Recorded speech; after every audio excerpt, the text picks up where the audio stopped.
guys. Can you imagine? I get to ask Chairman Jim Jordan questions. You're usually the one. Well, Okay, so let's start off with what's on a lot of people's minds. You know, does she not understand we can still be friends, but the love is over? Does Nikki Haley not kind of get what we're saying? I didn't know that was going to be a question. I told you I threw you a curveball. Yeah, you're well, look, President Trump's going to be our nominee. I think he's going to win. He's the one president, certainly in my lifetime, who did more what he said he was going to do than any president I've ever seen. And I love the line.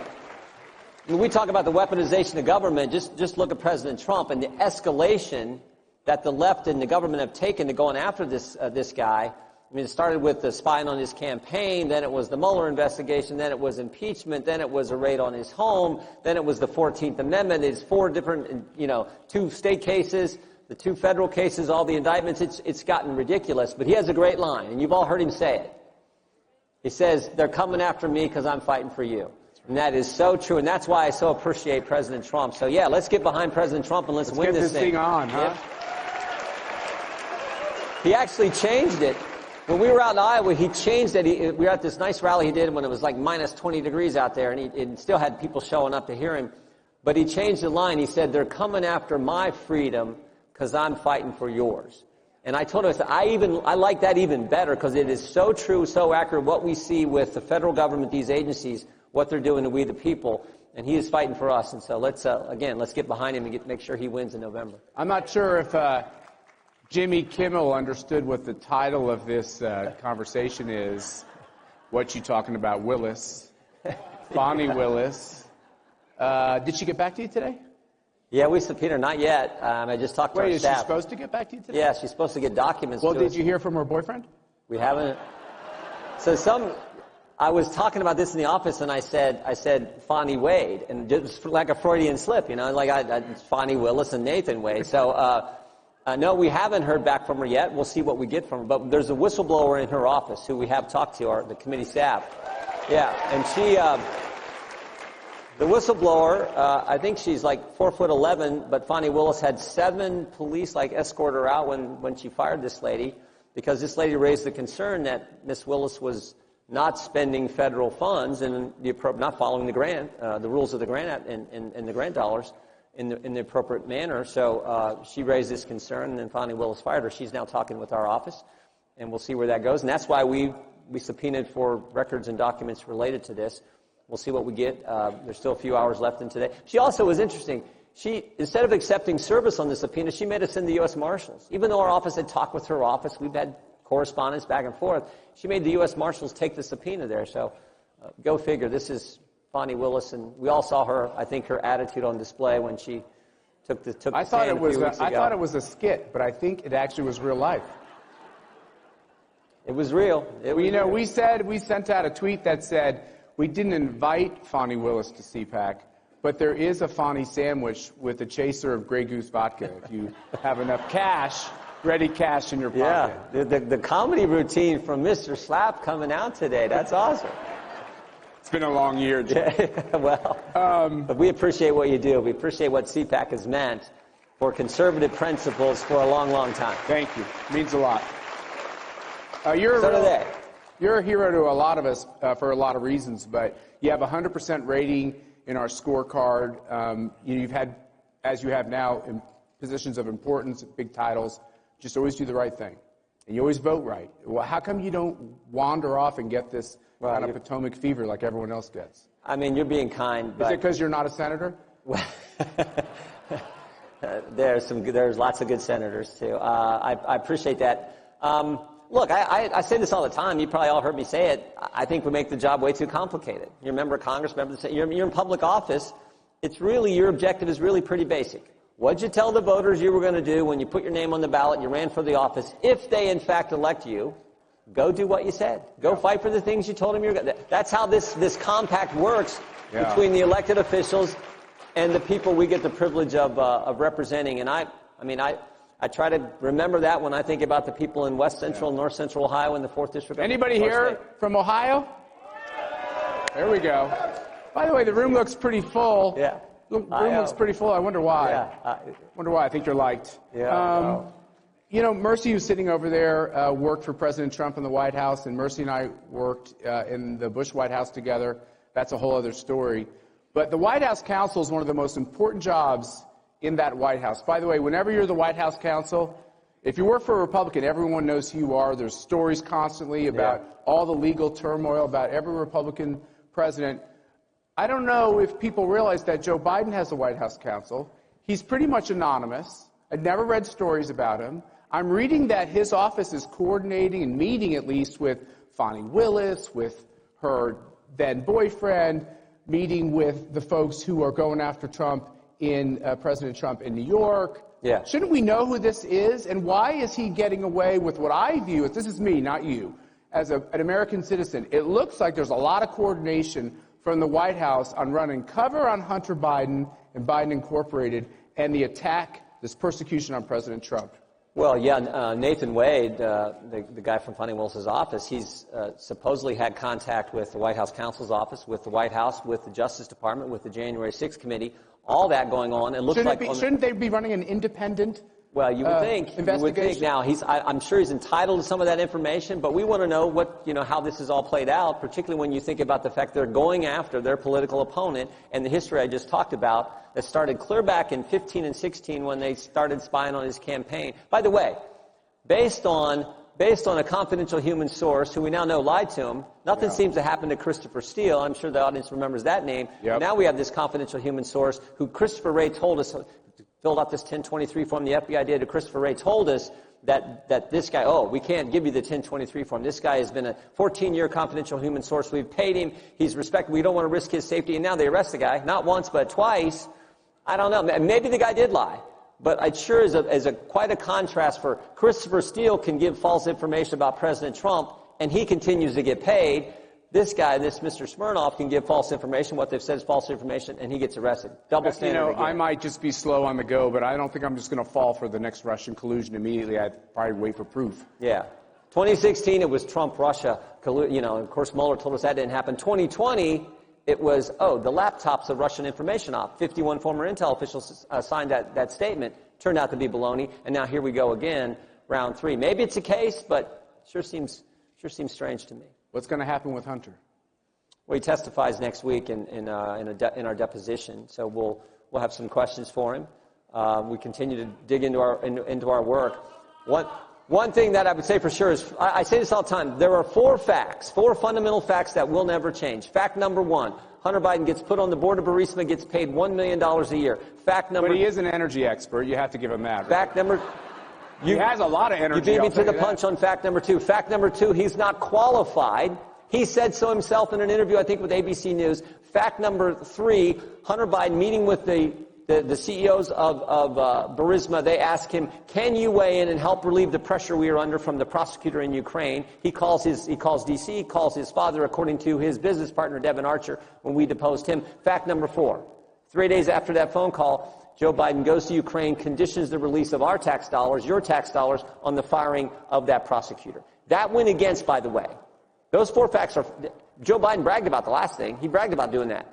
Those 4 facts go against what the State Department said they needed to happen. They'd send a letter to the prosecutor saying, you're doing a good job. 2 months before, they said the Interagency Policy Committee says, Ukraine warrants this $1 billion. Joe Biden changed it. What caused him to change it? Could it have been the phone call from his son asking... And Joe Biden gets this guy fired who's applying the pressure to the company that Hunter Biden sits on the board of, making $1 million a year.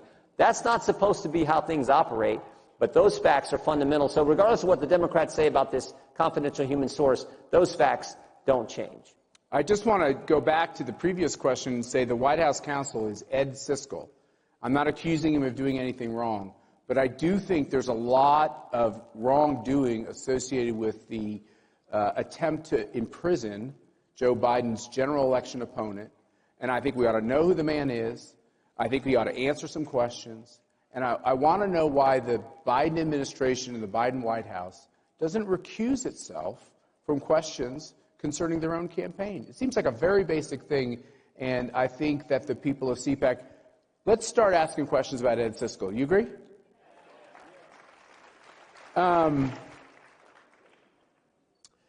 You have all these victims. You went back through Russiagate, Russian collusion, what went on during that 2016 campaign. Mercy and I know this. We've had a lot of calls over the last several years from dear friends who are quietly bankrupted, quietly investigated, quietly having their lives destroyed, quietly having their professional lives destroyed, all because they want to wear a red hat. Yeah. That's the reason. I have an interesting question for you, something for you to consider. Until all those people get their legal fees back, I think of K.T. McFarland, who's on my board and spent 7 figures of her money just answering basic questions. Until all these victims, we have these J6 victims who are in the crowd, others, until they're made whole financially by our government who wronged them, and by DOJ in particular, won't the wrongdoing just keep going on and on and on? No one seems to go to jail. Now, there is some positives, because we focused on this, I mentioned earlier, this weaponization of the very agencies that are supposed to serve we the people that have been turned against us. So this weaponization... And it's more than one or two, right? Right. It is, there have been some positives. So we pointed out a year or so ago that the Department of Homeland Security had set up the Disinformation Governance Board. Remember this? Right? As if some agency can tell you what you're allowed to say, what you're not allowed to say in a country where we have the First Amendment. But they were attempting to do this. We made such a big issue of this. You guys helped all kinds of conservatives around the country that they got rid of that board. So there's sometimes just by drawing attention to the ridiculous things that are going on, you can make a difference. Another example, the IRS announced 4.5 months ago that they would no longer be making unannounced visits to American citizens' homes. And Danny Werfel, the commissioner, that's a good thing, yeah. Danny Werfel, the commissioner at the IRS, said, well, we're doing this because we're concerned about the safety of our agents. Baloney.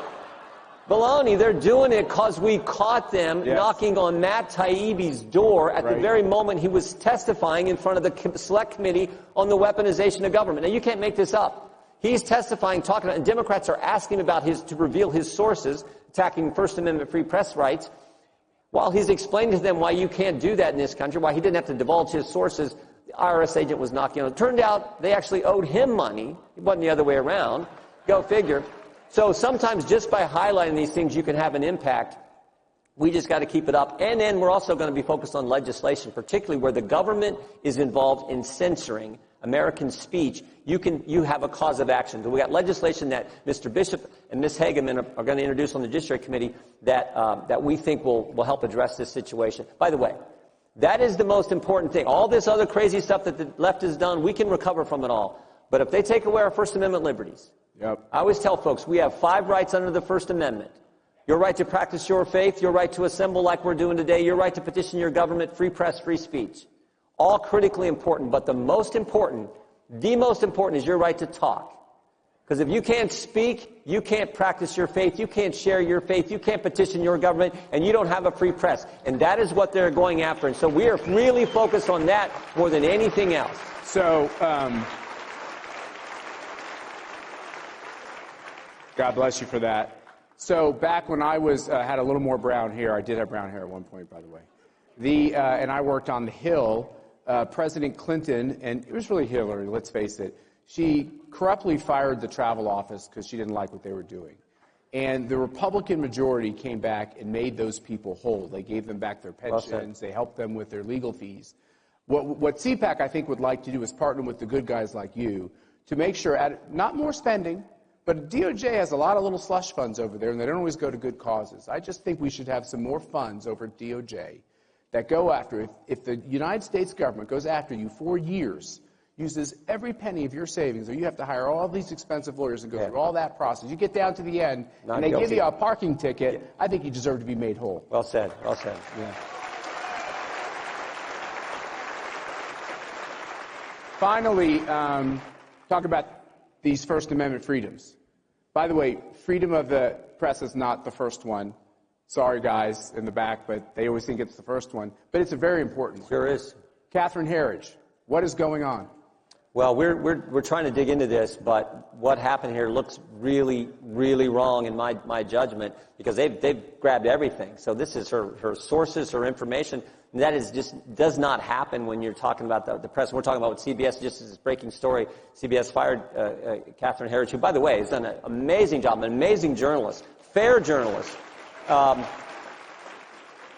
and grabbed her stuff. I mean, literally grabbed her stuff. So this is, again, I think this further encroachment by folks on the left, which now unfortunately controls the Democrat Party, this encroachment on First Amendment rights. And, you know, think back to COVID. They told Americans, we had governors and mayors tell Americans, you can't go to church on Sunday. In America? I mean, think about that. The government closed down the church. Yes, it's crazy. And that I remember I gave a speech to the New Mexico Republican Party in Amarillo, Texas, because their liberal Democrat governor wouldn't let them assemble in their own state. So they had to go to Texas to get the freedom to assemble. And on it goes. So and it's I think scary. a lot of them just ended up staying because it was a much better place. Maybe. So, yeah, this is scary what's happening to Catherine. Many of you, I'm sure everyone knows what great reporting she has done over the years, both for Fox and then for CBS. But what CBS has done just doesn't make sense, and something that we're going to dig into. So I think the biggest problem we have, despite all the policy and constitutional crises and everything else, the biggest problem we have is in our own hearts.